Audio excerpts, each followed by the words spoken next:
Boa noite.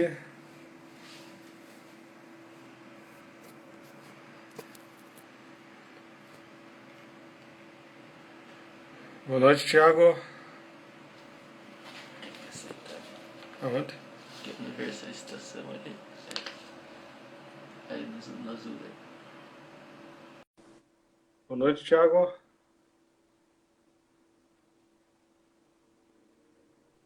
Oi, Léo, tudo bem? Tudo bom? Conseguiu aí? Consegui. Beleza, show de bola, viu? É simples, né? Ô, É, Guilherme, tudo bem? tô me adaptando aqui. Guilherme já tá aí, vamos ver quem já tá mais aí. A Natasha, minha assessora. Aham, Guilherme, juiz de Rondônia.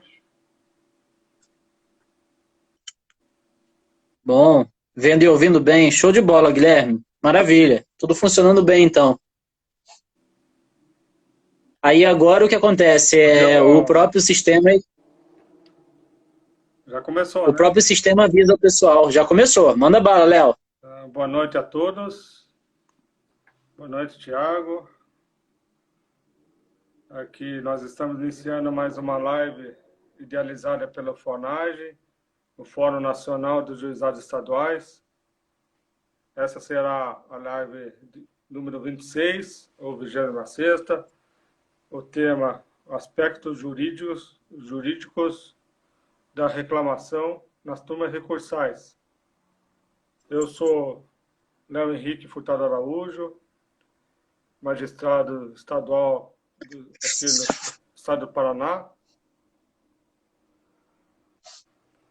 Atualmente atuo na turma recursal, na 4ª turma recursal, atuando como presidente, funagiano, desde o início, quando ingressei na magistratura, acompanho a FONAGE, e em 2005 comecei a frequentar os fóruns. A presidente, na época, era a minha amiga e colega, a Denise Krieger, hoje é desembargadora do Tribunal de Justiça do Paraná.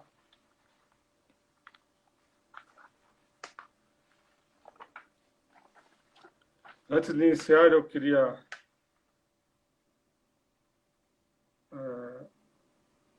agradecer a nossa presidente do FONAGE, a desembargadora Janice Baile, do Tribunal de Justiça de Santa Catarina, e pelo convite, e também ao juiz de direito, Guilherme, do Tribunal de Justiça de Rondônia, pela assistência para a transmissão dessa live, pelo Instagram. Agora eu queria falar sobre o meu amigo e colega, Thiago Gagliano, que vai expor o tema nessa live, o nosso convidado. Vou falar alguma coisa do seu perfil, um currículo de fôlego.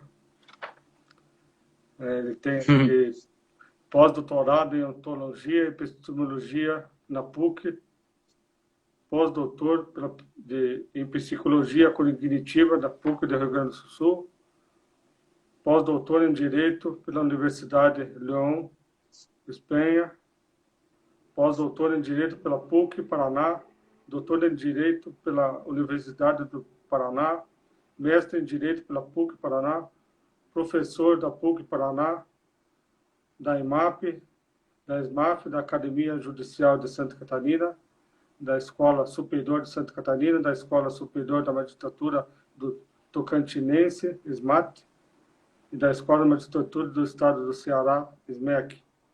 É pesquisador estrangeiro do Grupo de Pesquisas Discricionalidade Judicial, ADB, processo liderado pelo professor Dr. Juan Antônio Garcia Amado, líder do grupo de pesquisa Neurolaw.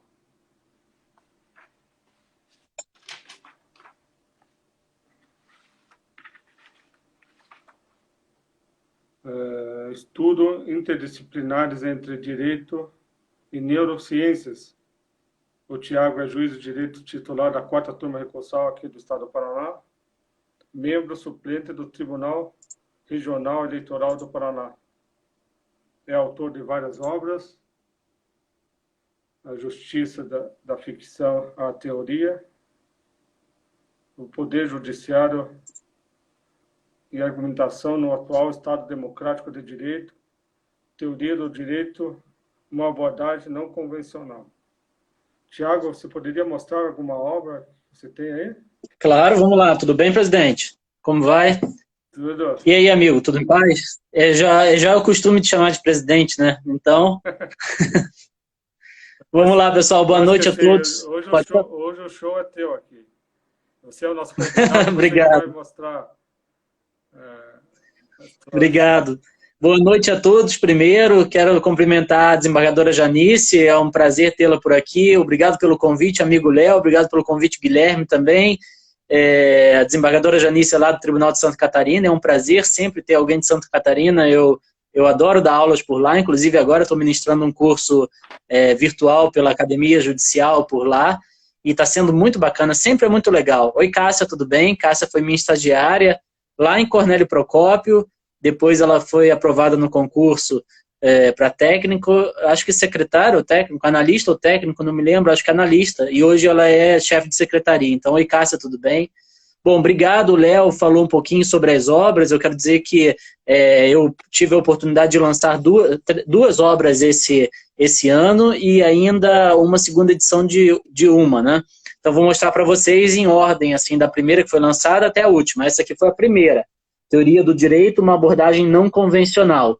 Então, esse aqui é um livro sobre o programa de Teoria do Direito, então, um programa de Teoria do Direito, que é ministrado geralmente no primeiro período da faculdade, no primeiro ano da faculdade de Direito, né? Ele é uma obra que saiu pela editora Inter Saberes. Aí, o Guilherme é de Cornélio Procópio, viu, Léo? Aí, tá falando pra gente aí, ó, nasceu em Cornélio Procópio.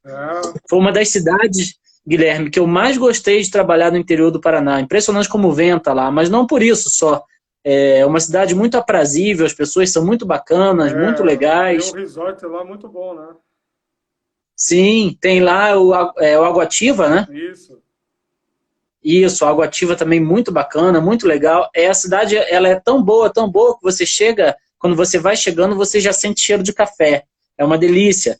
Quer dizer, tem uma indústria, não sei se tem ainda, Cássia, pode falar pra gente aí, mas não sei se ainda tem, mas tinha, pelo menos quando eu trabalhava lá, na fábrica, e aí era cheiro de café, um cheirinho bom de café na cidade inteira.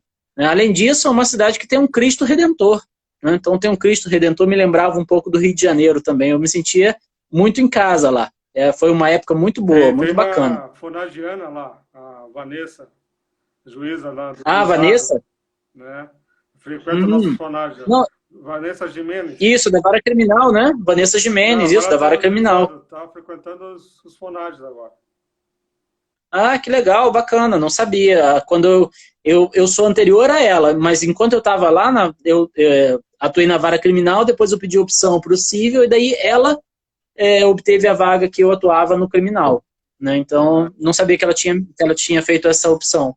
Sim, ela ficou... Mas, enfim, gostava muito de Cornélio, muito bacana a cidade lá. Quem sabe um dia aí ainda a gente passa por lá para pelo menos rever os amigos, né, Cássia? Rever todo mundo lá. Eu conhecia muita gente legal de lá. Enfim, estava falando dos livros, né, Léo? Então, esse aqui foi lançado esse ano, no início do ano, um livro muito bacana, um programa de teoria do direito, muito legal, pela editora Inter Saberes. Daí, logo na sequência, agora em outubro, veio esse livro aqui, Justiça da Ficção à Teoria. Então, esse saiu pela editora Apris, tá aqui, a editora Apris, ó. E é um livro muito legal, eu fiquei muito feliz em escrever esse livro, porque é um livro que trata... Esses livros eu quero todos autografados, hein? Opa, com prazer, com prazer. Esse livro aqui, Léo, ele saiu, ele tem uma especificidade, é interessante, né? São se não me engano, 9 ou 10 capítulos em que eu abordo as 12, 13 teorias modernas da justiça. Daí cada capítulo ele tem duas partes. Na primeira parte de cada capítulo é uma história, é um conto, dizendo, trabalhando as características daquela teoria que vai ser abordada naquele capítulo. E aí depois vem a abordagem teórica, vem os aspectos teóricos relacionados àquela teoria que nós vamos abordar. É bem bacana, fiquei bem feliz em escrever. Daí esse ano saiu também a segunda edição desse livro aqui. Poder Judiciário e Argumentação no Atual Estado Democrático de Direito.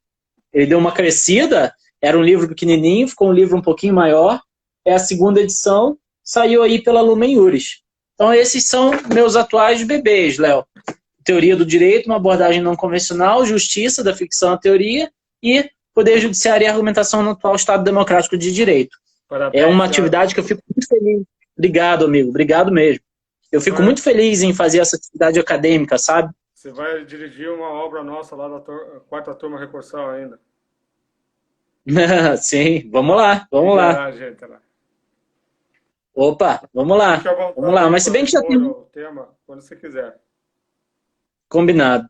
Apesar que já tem a liderança muito boa lá, né, presidente? Já tem a liderança muito boa lá, então não precisa liderar mais nada, é só seguir as ordens. Mas o professor é você. Bom, pessoal, vamos lá então. O Léo havia conversado comigo da gente trabalhar um pouquinho aqui as reclamações no âmbito dos juizados especiais, né? Esse é um assunto interessante, é um assunto que tem gerado muita polêmica e tem gerado aí uma difusão, uma pulverização de decisões e posicionamentos que, ao meu ver, redundam ou são originados todos aí de uma decisão um pouco complicada do Supremo Tribunal Federal, lá da ministra Ellen Grace já faz algum tempo, né? Isso, a partir da decisão dela, que eu vou explicar um pouquinho para vocês, então, toda a construção da reclamação constitucional, ela se tornou, pelo menos no que toca à análise, ao contraste que diz respeito às decisões dos juizados especiais, né? Se tornou um pouco complicada, se tornou um pouco difusa em termos de quem decide o quê, como, de que maneira. Então, como esse tema é um tema bem interessante, nós pensamos, aí foi uma sugestão do Léo, nós pensamos em abordar esse tema para tentar explicar um pouquinho, e eu acho que aí a live passa a ser útil tanto para quem está lidando com concurso, né, está estudando para fazer um concurso, como quem está lidando com isso na prática, os operadores do direito que estão vivendo o dia a dia aí da reclamação na prática. Então, o que eu pensei em fazer aqui, se o presidente me der autorização, é o seguinte: falar um pouquinho da reclamação, dizer aí dos aspectos históricos dela, da onde ela veio, como é que ela surgiu, de que maneira nós temos uma reclamação no dia seguinte, para depois enfrentar, propriamente dita, a questão que diz respeito à reclamação no âmbito dos juizados especiais. O que te parece, Léo? Parece uma boa essa ideia? Ótimo. Fica à vontade. Tá. Então vamos lá, pessoal. Eu estou lidando aqui, estou fazendo uma análise dos aspectos evolutivos da reclamação constitucional, tá? E para isso eu estou fazendo uso de um texto muito interessante, muito bacana, de dois autores que eu gostei muito. O nome do texto se chama Reclamação e Juizados Especiais. E tem como autores a Lívia Pitelli e o Fernando Gama de Miranda Neto. Nesse texto, nesse artigo, Reclamação dos Juizados Especiais, além de muitos aspectos interessantes, bem atuais e muito relevantes das reclamações no âmbito dos juizados especiais, os autores têm o mérito, ao meu ver, de apresentar a reclamação, o instituto da reclamação, sob o ponto de vista histórico. E eles traçam aqui uma historicidade a partir de passos, de fases, pelas quais viveu a reclamação de natureza constitucional e como nós chegamos ao que nós temos hoje em dia, em que a reclamação acaba sendo um sucedâneo recursal muito interessante para quem considera como um sucedâneo recursal, controvertida a natureza jurídica da reclamação. O Rafael por aí. Ô, Rafael, tudo bem, amigo? Como vai? O Rafael aí acabou, se ainda não acabou, o trabalho dele lá no STJ, ele é juiz instrutor no STJ. Então seja bem-vindo aí, Rafa. Também de Santa Catarina. Então vamos lá, olha lá. Para os autores Lívia e Fernando, a reclamação se divide em 7 fases, né? Desde quando ela surgiu, a partir do momento em que nós podemos considerá-la como sendo aí uma reclamação existente num patamar dogmático e teórico atual que é aplicado tanto nos juizados especiais como fora deles, né? A primeira fase, segundo esses autores, foi a fase que se caracteriza pela criação da reclamação constitucional. Então essa reclamação, ela é uma criação do Supremo Tribunal Federal. E ela foi criada pelo Supremo Tribunal Federal, ou seja, ela foi construída pela jurisprudência do Supremo Tribunal Federal numa primeira fase, a partir de uma reclamação número 141, que, veja só, ela data de 1952.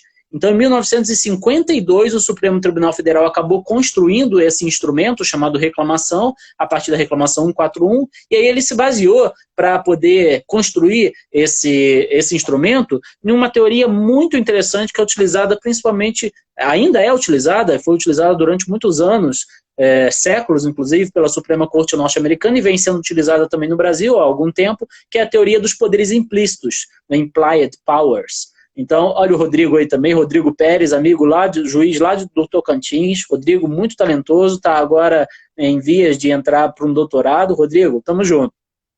Então, a partir dessa reclamação 141, o Supremo consolidou o que seria a construção da reclamação no âmbito aí da sua jurisprudência. Ele, a partir dessa teoria americana, norte-americana, que tem fundamentos aí no direito norte-americano, o Supremo Tribunal Federal acabou construindo a ideia de atribuir uma competência geral a determinados órgãos que deveria ter também uma maneira de executá-la. Quer dizer, se o órgão tem aquela competência, ele tem que ter também uma forma de executar. Isso é implícito à própria competência explícita do órgão que tem aquele munus, aquela competência. Então, daí porque a reclamação figurou, a partir da construção da jurisprudência do Supremo, como um mecanismo para assegurar o cumprimento das suas decisões. Essa foi uma primeira fase, não tinha ainda uma previsão legal, né? Era uma teoria baseada na teoria dos poderes implícitos, portanto não havia uma previsão legal.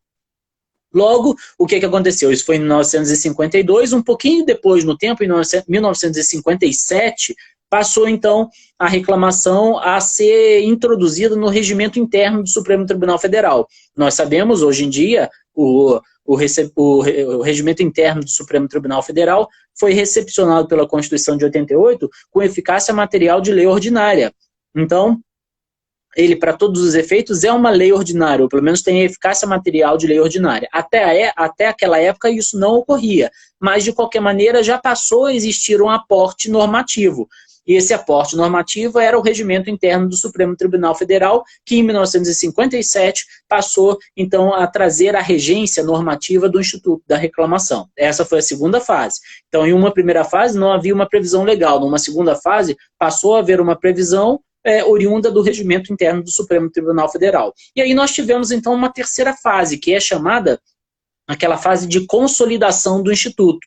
Essa fase de consolidação do Instituto, a consolidação da reclamação, ela se deu com a Constituição Brasileira de 1967. A Constituição Brasileira de 1967, ela passou a dar respaldo normativo ao Instituto, ou seja, passou a haver a previsão do poder do STF, por meio do seu regimento interno, estabelecer o processo e o julgamento dos feitos de sua competência originária e de recurso, e aí foi mantida. Isso em 1969, a reclamação que já era prevista na Constituição.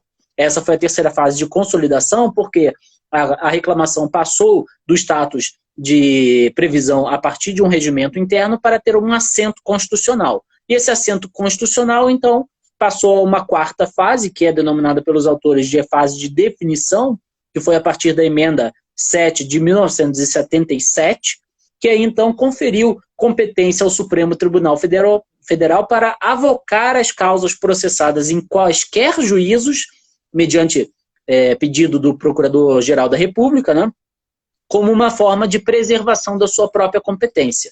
Então, a partir da emenda constitucional de 7 de 1977, a reclamação passou a ter a função que ela desempenha hoje, ou seja, a função de garantir a preservação da competência do Supremo Tribunal Federal, como também, naquele momento, do Supremo Tribunal Federal. Então, essa emenda, ela foi, digamos, um instrumento normativo que consolidou, definiu efetivamente, trouxe o traço normativo da reclamação com o perfil com o qual a gente conhece hoje. Essa é a quarta fase denominada pelos autores. Diga lá, amigo. Nessa época, o STF só manejava quando era contra súmula jurisprudência deles ou também contra lei federal e jurisprudência contra o STJ?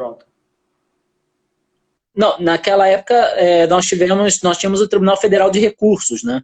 Então, o STF, na verdade, tinha essa competência somente para lidar com julgados que pudessem afrontar a sua própria competência. Então, nesse momento, a reclamação tinha, na forma da Emenda Constitucional 7 de 77, o objetivo explícito de preservação da competência do Supremo Tribunal Federal. Nós não tínhamos o STJ naquela época, tínhamos o Tribunal Federal de Recursos. O STJ, né, foi criado com a Constituição de 88. Então, nesse momento, era para preservar a competência do Supremo Tribunal Federal mesmo. Entendi. E aí, amigo, nós tivemos o que hoje nós compreendemos como a quinta fase, que foi a Constituição de 88. A Constituição de 88 passou a prever expressamente a reclamação, tanto no artigo 102, inciso 1º, né, como no artigo 105, inciso 1º. E aí sim, tratando da reclamação que diz respeito ao STF, é o STJ. Isso, a Constituição de 88. Lembrando que a partir daí o regimento interno do Supremo Tribunal Federal passou a ser recepcionado por meio da filtragem constitucional, a técnica da filtragem constitucional, como tendo eficácia material de lei ordinária. Então, para todos os efeitos, o regimento interno do Supremo Tribunal Federal tem essa eficácia material de lei ordinária, né? E aí nós temos as duas últimas fases, que são duas fases da reclamação, que já passou a contar com um assento constitucional, que já tinha um perfil constitucional bem traçado, um perfil normativo muito bem traçado e consolidado. Nós tivemos, então, a evolução desse instituto para outros aspectos, né? Então, o que os autores, Lívia e Fernando, eles visualizam como uma sexta fase da evolução da reclamação no ambiente constitucional é o que eles chamam da fase de expansão constitucional. Olha aí, a Laura está presente. Oi, Laura, tudo bem? Minha aluna da PUC de Hermenêutica, seja bem-vinda. Vanderlei também, tudo bem, amigo? Como vai?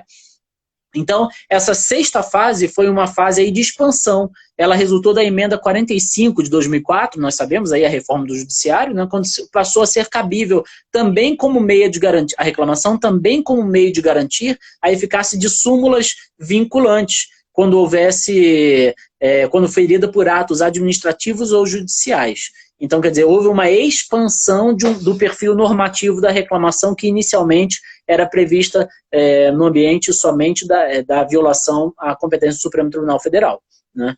E aí, então, nós tivemos a possibilidade também de garantir a competência, assegurar a competência do STJ e do STF a partir da garantia da eficácia das súmulas vinculantes. E aí, então, nós tivemos a última fase, que é a fase que nós vivemos hoje com o novo CPC. Hoje nós temos a sétima fase, de acordo com a Lívia e o Fernando, que é a fase que eles denominaram de expansão processual, que é alcançada, então, com a vigência da Lei número 13105 de 2015, que instituiu o novo CPC e trouxe aí um novo perfil também da reclamação. Então, essa, Léo, é mais ou menos assim a ideia geral, sabe? Diga lá, amigo. Há um artigo também do colega Alexandre Cine, junto com o Felipe Borim Rocha, que aborda a competência para o julgamento da reclamação nos juizados especiais cíveis, no Justiça e Cidadania. Eles fazem um estudo sobre isso a partir dessa sétima fase. Uhum. Eles falam um pouco do histórico também, né? Mas não tão profundo quanto mas o estudo está bem abrangente e bem relevante para se entender a reclamação, as competências para o julgamento da reclamação dos juizados especiais. Isso. Eu gosto bastante de alguns textos, sabe? Claro, vou citar aqui de uma maneira exemplificativa. Existem diversos outros textos muito interessantes. Mas, por exemplo, há esse, o da Lívia e do Fernando, Reclamação dos Juizados Especiais. Eu gosto muito também de um texto chamado Reclamação ao STJ de decisões proferidas pelos juizados especiais cíveis e estaduais, que é do Fernando Gonzaga Jaime do Guilherme Costa Leroy e da Tamires Lazari da Silveira.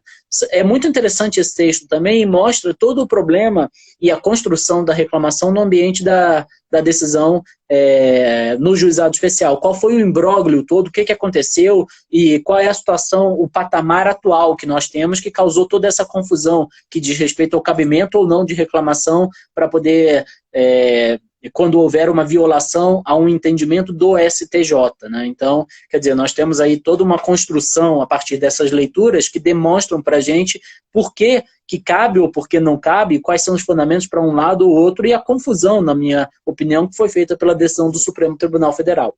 Diga lá, amigo. Essas reclamações seriam quando ferem decisão sedimentada do STJ, súmulas, né? Isso, exatamente. Então, assim, como a gente já tem uma visão, digamos, mais ampla do que é a reclamação, das fases em que a reclamação passou, pelas quais a reclamação passou para que pudesse chegar à fase atual, que é de uma construção com um perfil normativo, tanto com assento constitucional, como também com uma definição infraconstitucional, aí nós podemos, talvez agora, então, lidar com um problema que diz respeito a questão da reclamação, como ela é vista hoje. Olha o Fernando Ganem aí, Léo. Chegou aí, ô Fernando. Tudo em paz, Fernando? Tranquilo, amigo? Fernando é diretor Tudo bem? da Fonagem. Olha aí, que show. Então nós estamos aí com um quórum qualificado aí assistindo a nossa live, né, Léo? Isso é mais por você do que por mim, viu? Não, mais por você, que é professor. Eu sou só o apresentador aqui, o mediador. Vamos lá. Então, acho que agora a gente tem condição de olhar um pouquinho para o problema, né? Qual foi a questão, como isso surgiu, de que maneira nós temos essa ideia do cabimento ou não da reclamação. Valentina, minha aluna também aí, ó, a Valentina também presente. Oi, Valen, tudo bem? Vamos lá, legal, o pessoal tá vindo ouvir o prof aí, isso aí. Pena que não tá valendo ponto para disciplina, mas é isso aí, entra aí para ver o prof. Que não aparecer vai perder ponto com o professor. Não tá valendo ponto para ganhar, né, Léo? Mas se não vier, perde ponto, né? Então o negócio é o seguinte, deixa eu tentar explicar de uma maneira bem ampla aqui, para quem eventualmente não está vivenciando aí o dia a dia do juizado, não está lidando com a temática da reclamação ou não está lidando com a temática dos juizados especiais para poder entender mais ou menos o tema. O que você acha, Léo? Pode ser uma boa isso? Sim. Está no comando. Vai lá. Show de bola. Então vamos lá. Nós temos hoje o que se chama microsetor do juizado, né? E não microsistema dos juizados especiais. Então o que é isso? Nós temos no ordenamento jurídico diversos momentos, diversos ambientes em que o legislador resolveu, aí o pessoal do segundo período que está me assistindo, que o legislador resolveu criar microsetores. Então, por exemplo, existe um microsetor do direito do consumo, existe um microsetor que diz respeito à infância e adolescência, e existe um microsetor que trata do juizado especial. E o que é isso? Na verdade, um microsetor. Isso significa uma quantidade de leis que disciplinam uma determinada temática, e essas leis acabam lidando com as especificidades de cada assunto. Então nós temos o Código de Defesa do Consumidor, que perfaz aí o traço normativo de um microsetor e que lida com os aspectos relacionados ao direito do consumo. A mesma coisa em relação à infância e adolescência, a mesma coisa em relação ao juizado especial.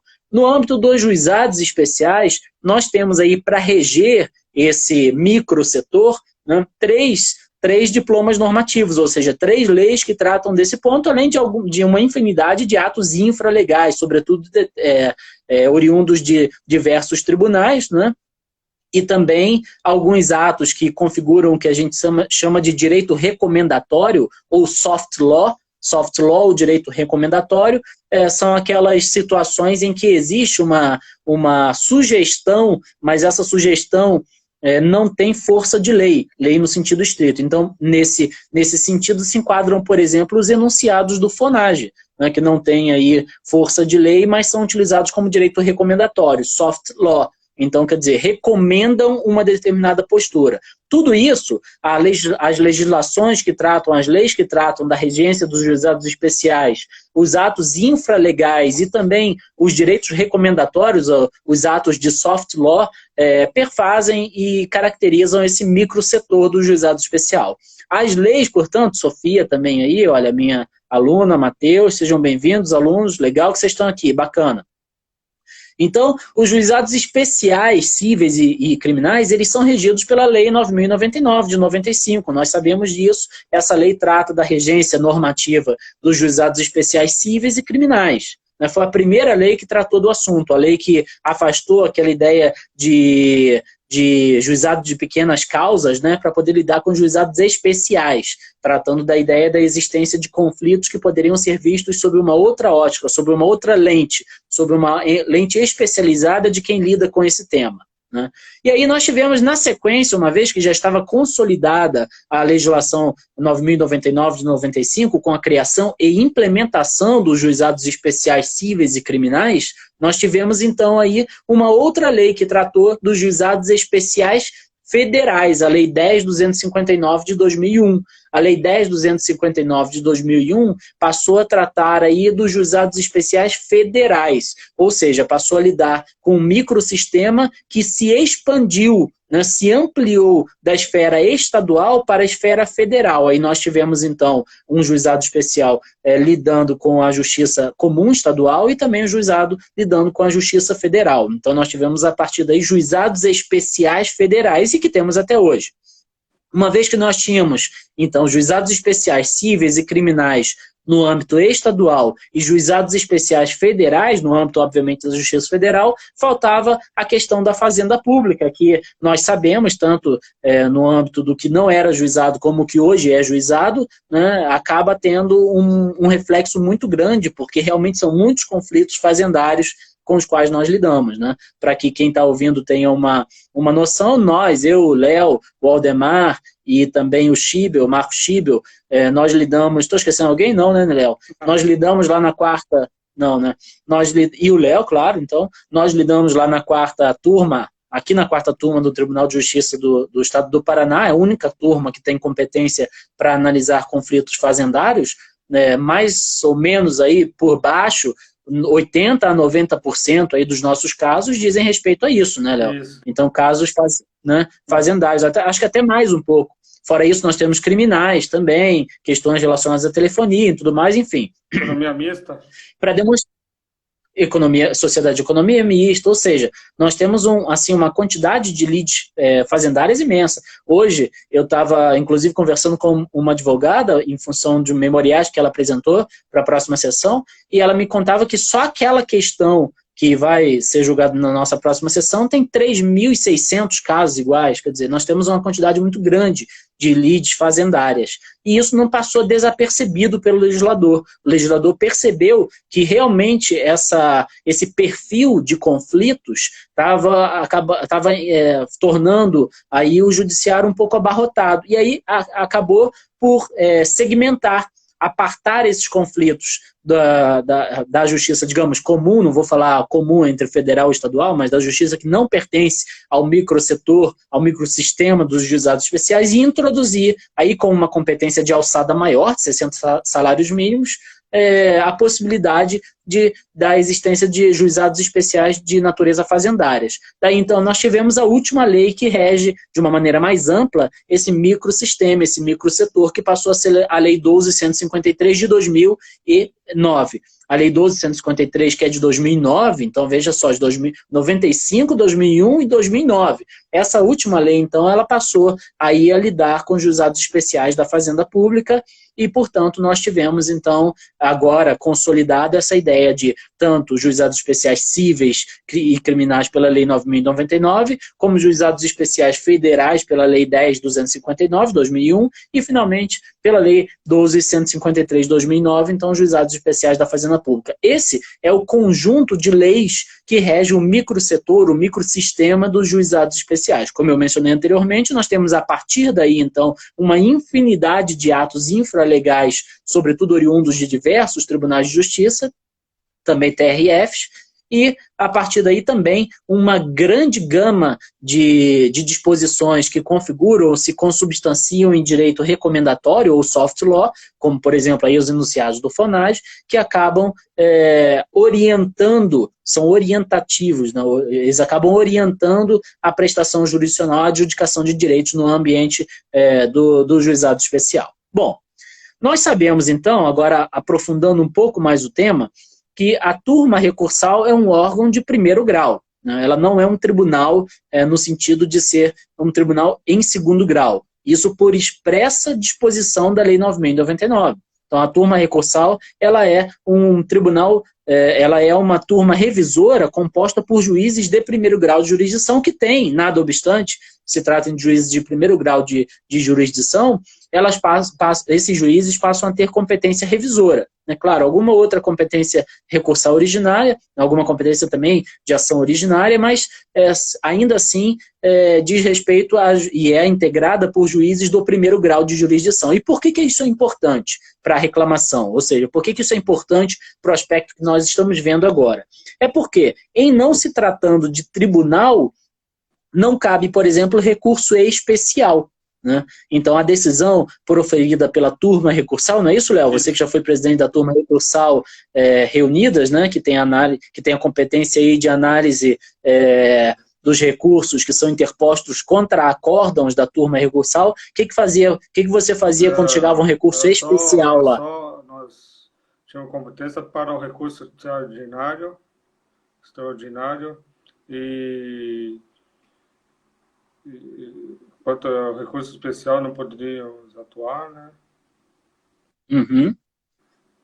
Ou seja, quando batia com você lá um recurso especial que foi inadvertidamente interposto por um advogado contra um acórdão da turma recursal, o que você fazia? Tinha que ser rejeitado. Não recebia. Negava seguimento.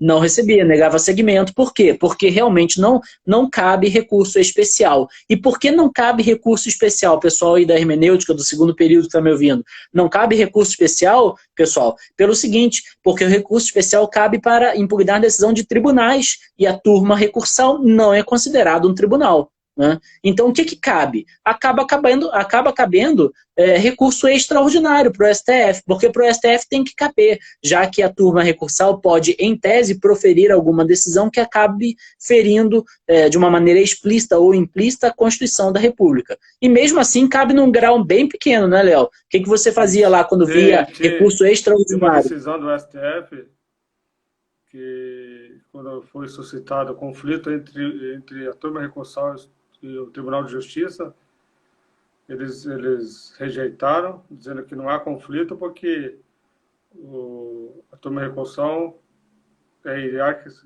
hierarquicamente inferior ao Tribunal de Justiça e não há conflito de competência nesses casos.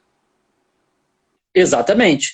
Então, o que acabou acontecendo? Acabou acontecendo que contra os acórdãos da turma recursal cabiam, bom, embargos declaratórios, obviamente, cabe, né, para poder aperfeiçoar ou integrar, e recurso extraordinário, só isso. Mas, eventualmente, poderia ocorrer de uma maneira explícita ou implícita alguma violação por parte dos acórdãos oriundos da turma recursal à jurisprudência do STJ. E isso começou a acontecer.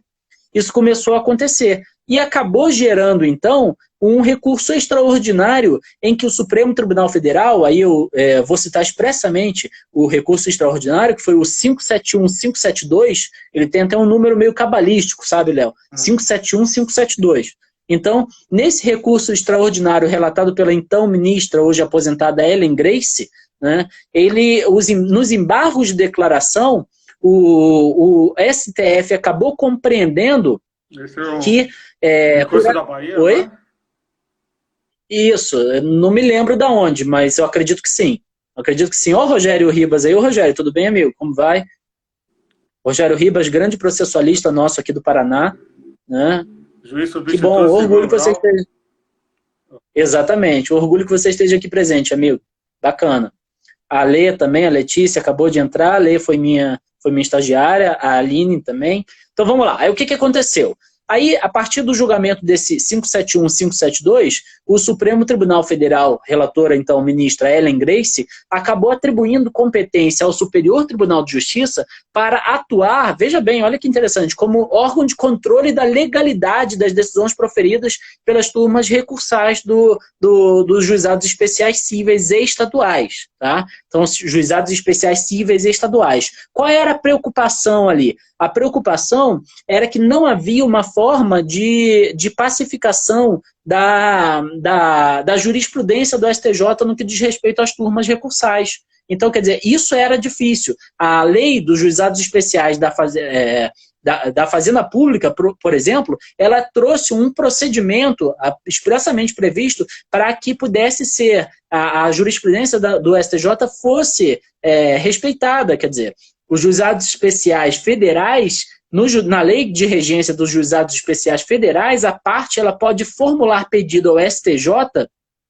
de uniformização de jurisprudência quando a orientação da turma nacional de uniformização contrariar a jurisprudência dominante do STJ ou súmula do STJ. Isso está previsto lá no artigo 14 da Lei 10.259 de 2001. Quer dizer, então, nos juizados especiais federais, existe a previsão normativa de um instrumento por meio do qual o STJ pode unificar a jurisprudência da turma nacional de uniformização e aí pronto, a jurisprudência fica pacificada. Nos juizados especiais da Fazenda Pública, Lei, então, 12.153, existe algo meio parecido. A parte pode requerer ao STJ a uniformização da jurisprudência quando as turmas de diferentes estados derem à lei federal interpretações divergentes ou quando a decisão da turma ela estiver em contrariedade com súmula do STJ. Isso está lá nos artigos 18 e 19 da Lei 12.153 de 2009. Então, veja bem, diga lá, amigo. Então, houve uma delegação do STF para o STJ nesses casos de súmula e decisões do STJ contrariadas, né? Sedimentadas já, né? Exatamente. Por quê? A lei dos juizados federais e fazendária estadual, ela prevê essa reclamação, essa possibilidade. Isso. Então, a lei dos juizados especiais federais prevê a possibilidade de uma uniformização de competência. Aí o nosso amigo Munir Salomão, presidente da Comissão dos Juizados Especiais da OAB Mato Grosso, seja bem-vindo, amigo. Então, prevê nos juizados especiais federais e também nos juizados especiais da Fazenda Pública, de um jeito ou de outro, direto ou indiretamente, existe a possibilidade da jurisprudência ser pacificada no STJ. Mas, no âmbito dos juizados especiais regidos pela Lei 9.099, isso não acontecia. E aí acabava esbarrando no verbete sumular número 203 do STJ. O verbete sumular 203 do STJ, ele diz expressamente que não cabe recurso especial contra a decisão proferida por órgão de segundo grau dos juizados especiais. Então, quer dizer, não cabe recurso especial. O que está no interior, a ratio decidente oriunda dessa súmula, diz respeito ao fato, como eu comentei, de que as turmas recursais não são um tribunal, embora exerçam uma competência revisora e exerçam, eventualmente, uma competência originária também.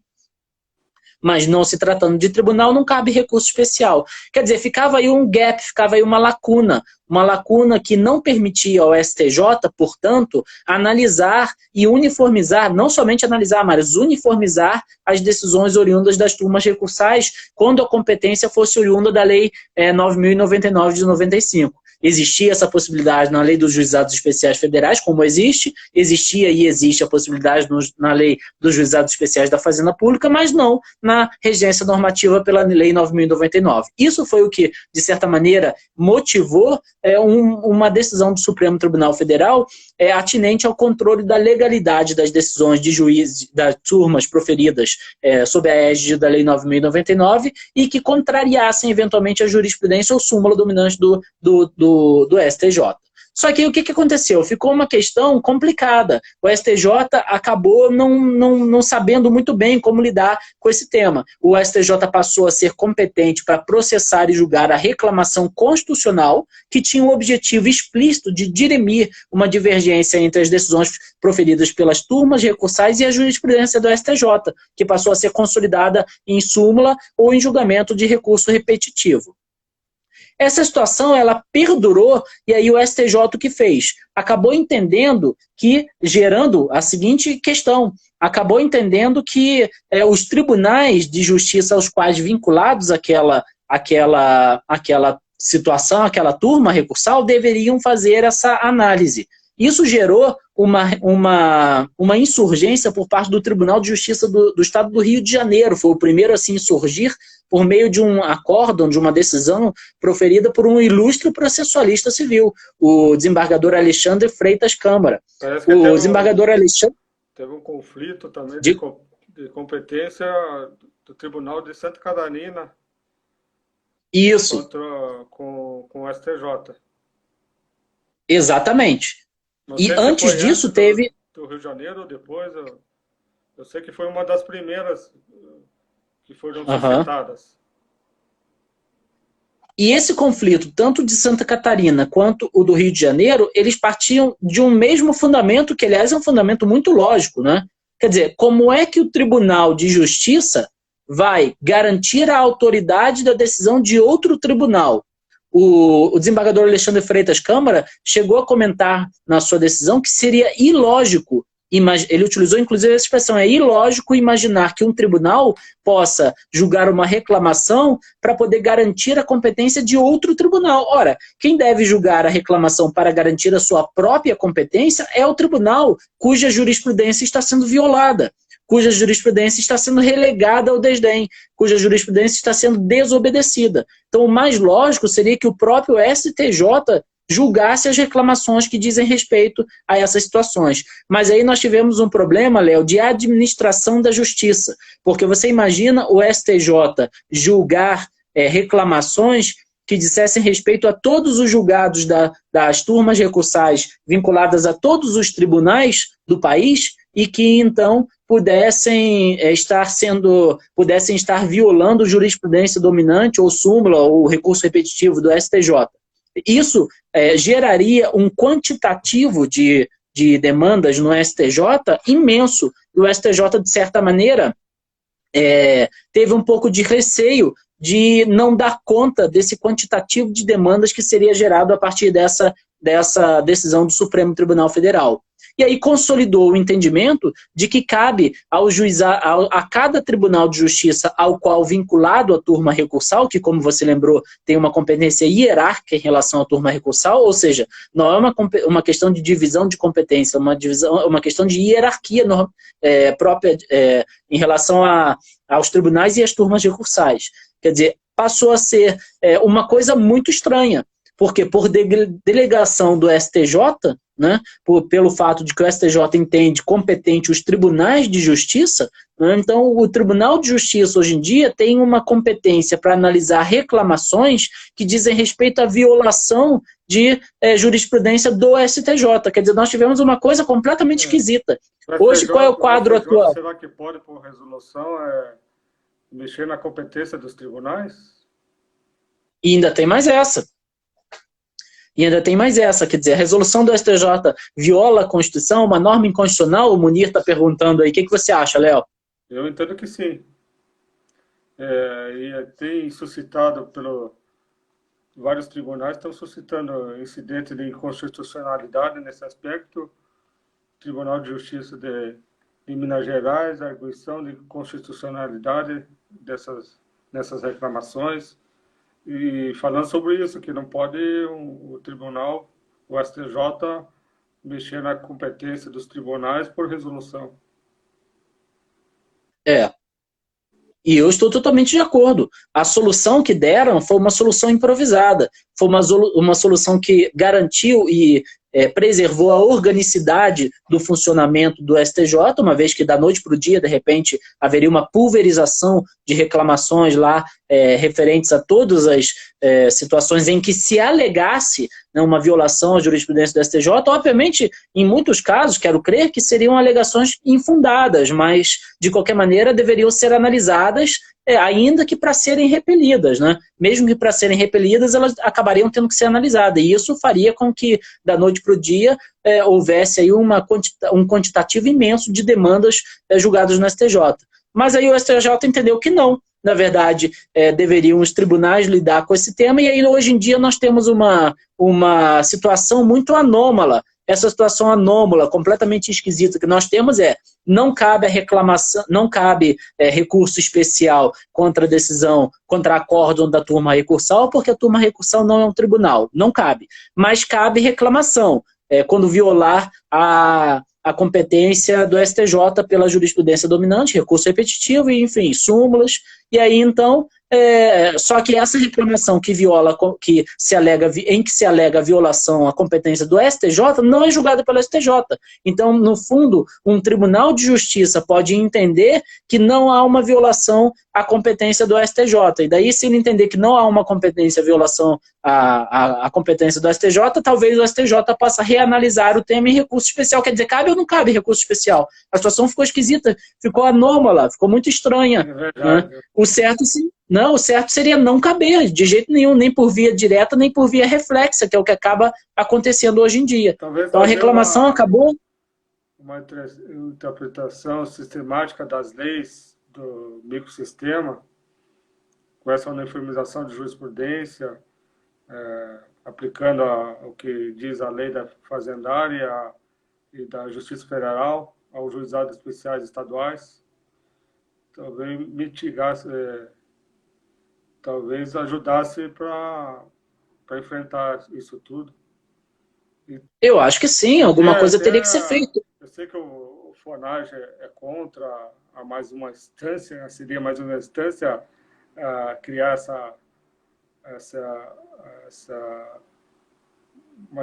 um lugar que tenha julgamentos para uniformização nacional, né, das turmas recursais. Mas talvez isso seja a solução como a Justiça Federal faz.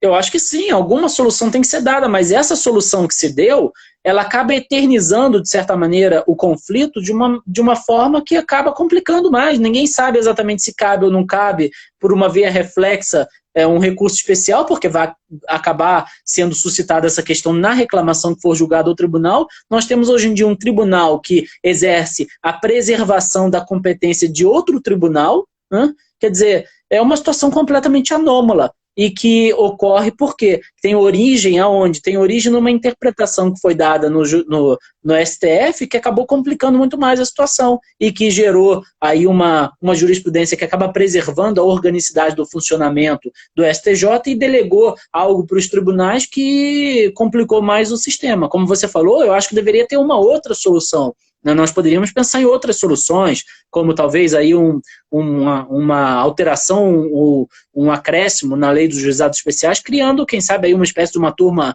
nacional de uniformização de entendimentos tem essa previsão, né? Mas é uma discussão ainda se seria bom isso para ter mais uma instância. O juizado está ficando com mais recursos do que a justiça comum. Né? Pois é. E com essa reclamação, isso acabou sendo consolidado, né? Quer dizer, você hoje em dia tem um conflito que pode gerar o seguinte, ó, então você tem uma ação proposta lá no juizado, essa ação gerou uma sentença, essa sentença gerou um recurso nominado, esse recurso nominado gerou um acórdão, esse acórdão gerou um recurso extraordinário, que gerou também uma reclamação com alegação de violação à jurisprudência do STJ, que gerou um acórdão decorrente dessa reclamação, que gerou um recurso especial, que gerou um recurso extraordinário. Quer dizer, onde vai acabar esse negócio? E aí gera um embargo de declaração, e aí vai a coisa. Quer dizer, o sistema que era para ser um microsistema para eliminar de uma maneira mais rápida, mais fácil, celeridade, eficiência, informalidade, o sistema, que são princípios que acabam regendo a própria sistemática dos juizados especiais, né? Simplicidade, informalidade, economia processual, celeridade. Quer dizer, onde está isso se um conflito pode gerar essa gama aí de recursos, acórdãos, decisões e alegações que podem procrastinar ou prolongar de uma maneira indevida o resultado final da demanda? Então, quer dizer, hoje em dia... Talvez essa turma de uniformização resolvesse muita coisa e daí ainda permitisse uma reclamação caso ofendesse ainda a jurisprudência do STJ. Exatamente. Então, talvez fosse o caso de pensar nessa alteração em nível legislativo. Em nível jurisprudencial, eu acho que a questão seria primeiro reconhecer a inconstitucionalidade disso. Aqui nosso colega aqui do Tribunal da Paraíba, eu acho, olha aqui, ó, Tribunal da Paraíba, o Cláudio, mencionando que o Tribunal da Paraíba reconheceu a inconstitucionalidade da resolução. E também, quem sabe, aí uma alteração no ambiente do STJ, não, uma alteração no ambiente do STJ, tanto em nível jurisprudencial como em nível de um ato normativo secundário lá, para tentar voltar ao status inicial, quer dizer, ou cabe ao recurso. Também essa decisão do STJ de delegar para os tribunais de justiça, mais para as suas câmaras, né? Grupo de câmaras, né? Cíveis, esse julgamento. Sim. Poderia também ter feito essa delegação para as turmas recursais da uniformização dos estados, né? Que já que Exatamente. lidam com a matéria do microsistema e também pode avaliar o que é a jurisprudência sedimentada do STJ, as suas súmulas, e daí, se não der certo, vai para a turma de uniformização nacional e, por último, o STJ. Agora, o Rogério comenta aqui algo muito, muito importante e pertinente. Ora, ou os juizados especiais representam, de fato, um microsistema, um microsetor, um setor que diz respeito a uma espécie, uma faceta da prestação jurisdicional, ou não.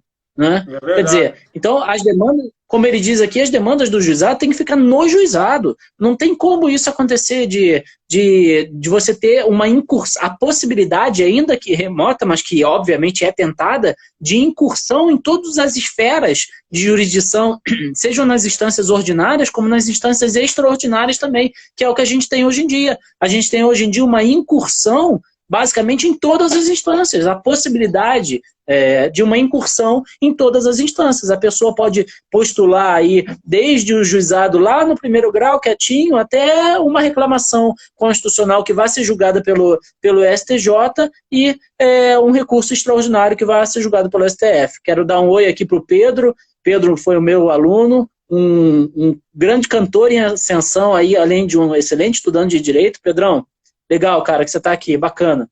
E o Guilherme já está informando a gente que faltam 5 minutos aí, Léo. Então você tem que cortar a minha palavra, viu, presidente? Porque senão eu vou ficar falando aqui, viu? Tá difícil para arranjar uma solução, mas eu concordo com o Rogério Ribas, mas eu estava pensando numa parte prática, porque nossos recursos vão para o STJ, para o STF, e talvez para ficar mais na seara do juizado seria bom essa turmas de uniformização no nacional para a justiça estadual também. Eu acho que seria a melhor solução. Talvez fazer essa interpretação sistemática das leis dos juizados especiais e não restritiva quanto ao juizado especial estadual, né? Eu acho que sim, acho que é a melhor solução, porque afinal de contas a gente aproveitaria um sistema já existente também. A gente aproveitaria um sistema cujo know-how já existe, né? Então, quer dizer, e a disposição normativa acerca do ponto também. Quer dizer, não haveria problema algum, só que realmente hoje em dia nós temos uma lacuna que foi preenchida de uma maneira assim meio improvisada, e essa maneira meio anômala acabou gerando aí a possibilidade de nós termos um processo que é tudo menos simples, menos informal e que garante tudo menos economia processual e celeridade, quer dizer, e que se situa para além do microsetor, do microsistema, de algo que deveria se encerrar como um fim em si mesmo, né? E não é o que a gente tem hoje em dia. Não é isso, amigo? Tiago, como disse o nosso amigo Guilherme, excelente debate. Vai ficar para a próxima mais alguma coisa. Obrigado, viu, por atender o meu convite. Obrigado pela aula que deu hoje. Nós vamos ter que encerrar. Um abraço a todos que estão acompanhando a gente. Falta alguns segundinhos. Se quiser falar alguma coisa. Bom, obrigado, amigo. Foi um prazer aqui. fazer essa live contigo, muito legal. Parabéns ao pessoal do Fonage aí, não só pela ideia das lives, como pela divulgação também, tem sido muito bacanas, eu tenho assistido algumas e tenho a intenção de assistir todas, não tive ainda a condição de ver todas, mas parabéns, e parabéns aí também, Léo, pela condução, muito legal, amigo, a todos os que estão presentes aqui, aí a desembargadora Janice também, Obrigado, muito Janice. obrigado. Isso. E obrigado também pelos alunos, viu? Laura, Pedro, todo mundo, Natasha, todo mundo que veio aí assistir o Prof. Tayana, tá? Nos vemos na quinta-feira, viu? Na aula, primeiro horário, viu? Rogério, um abração, amigo. Léo, contigo aí, amigo. Então, até mais. Estamos encerrando. Obrigado, Rogério. Obrigado a todos que nos assistiram.